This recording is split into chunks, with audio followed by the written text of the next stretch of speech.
किसी श्रीमान जमींदार के महल के पास एक गरीब अनाथ विधवा की झोपड़ी थी। जमींदार साहब को अपने महल का हाथा उस झोपड़ी तक बढ़ाने की इच्छा हुई।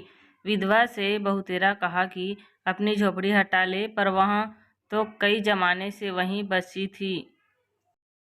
उसका प्रिय पति और इकलौता पुत्र भी उसी झोपड़ी में मर गया था।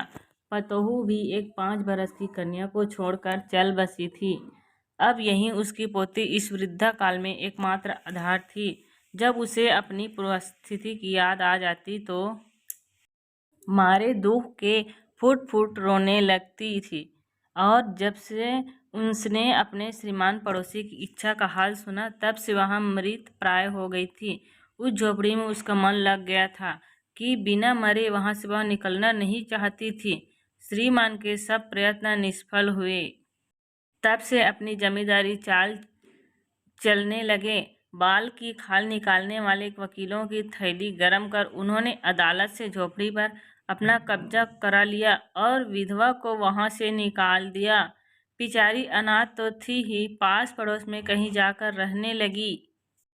एक दिन श्रीमान उस झोपड़ी के आसपास टहल रहे थे और लोगों को काम बतला रहे थे कि वहां विधवा हाथ में एक टोकरी लेकर वहां पहुंची। श्रीमान ने उसको देखते ही अपने नौकरों से कहा कि उसे यहाँ से हटा दो, पर वह गिड़गिड़ाकर बोली, महाराज, अब तो यह झोपड़ी तुम्हारी ही हो गई है, मैं उसे लेने नहीं आई हूँ। महाराज क्षमा करें, तो एक विनती है। जमींदार साहब के सिर हिलाने पर उसने कहा, जब से यह झोपड़ी छूटी है, तब से मेरी पोती ने खाना पीना छोड़ दिया है। मैंने बहुत कुछ समझाया, पर वह एक नहीं मानती। यही कह रहा करती है कि अपने घर चल, वहीं रोटी खाऊंगी। अब मैंने यह सोचा कि इस झोपड़ी में से एक टोकरी भर मिट्टी लेकर उसी का चूल्हा बनाकर रोटी पकाऊंगी। इससे भरोसा है कि वह रोटी खाने लगेगी। महाराज कृपा करके आज्ञा दीजिए तो इस टोकरी में मिट्टी ले आऊं। श्रीमान ने आज्ञा दे दी।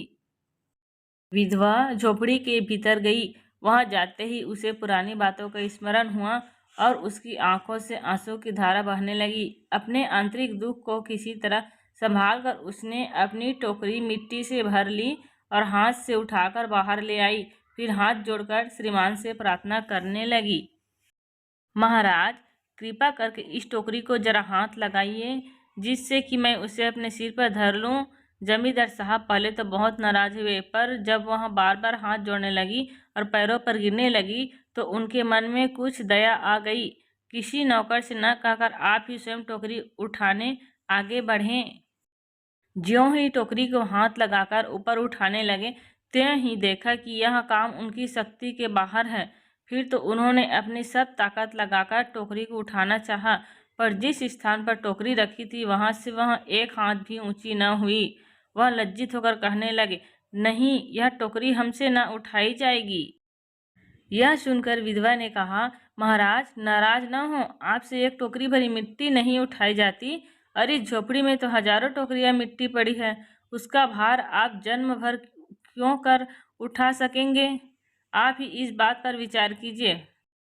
जमींदार साहब धन मद से गर्वित हो अपना कर्तव्य भूल गए थे, पर विधवा के उपयुक्त वचन सुनते ही उनकी आंखें खुल गई।